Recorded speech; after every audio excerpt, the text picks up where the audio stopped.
ఓడినప్పుడు ఈవీఎంలు తప్పు అంటున్నారు, గెలిచినప్పుడు నోరు మెదపరే. కరెక్టే కదా. బెస్ట్ ఎగ్జాంపుల్ ఆంధ్రప్రదేశ్లో జగన్మోహన్ రెడ్డి గారు ఈవీఎంలు స్టాంపరింగ్ జరిగాయి, అందుకే మేము ఇంత ఘోర పరాభవం అయింది, లేదంటే మేము చాలా మెజార్టీతో 37% ఓటింగ్ ఉంది, 37 ప్రతిసారి 37% డంకా బజాయించి అదే మాట. అన్నకి ఇంకా ఆదరణ తగ్గలేదు, సీఎం ఓడిపోయిన 6 నెలలకు కూడా సీఎం అని పెనక జనాలతో అనిపించుకోవడం ఎట్లా పాసిబిలిటీస్ ఉందా?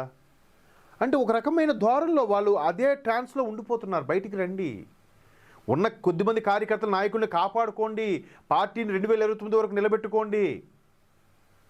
సో ఈ ట్యాంపరింగ్ అంట, ఇది ముంబైలో వచ్చి ఒక పత్రిక రిలీజ్ చేసింది, కూటమి ప్రభుత్వం ఆంధ్రప్రదేశ్లో అందుకే ఏర్పడింది ఈవీఎంలు ట్యాంపరింగ్ అని. మరి 2019లో గెలిచినప్పుడు ట్యాంపరింగ్ కాదా? అది ఇక్కడ మాజీ ఉపరాష్ట్రపతి వెంకయ్యనాయుడు గారు ఒక కామెంట్ చేసి జరిగింది. ప్రపంచంలోనే అతిపెద్ద ప్రజాస్వామ్య దేశమైన భారత్లో ఎన్నికల ప్రక్రియను వేలెత్తి చూపడం సరికాదని మాజీ ఉపరాష్ట్రపతి వెంకయ్యనాయుడు హితవు పలికారు. ఓడితే ఈవీఎంలు తప్పు అంటున్నారు కొంతమంది, ఈవీఎం ద్వారా గెలిచినప్పుడు మాత్రం తప్పు పట్టలేమని వ్యాఖ్యానిస్తున్నారు.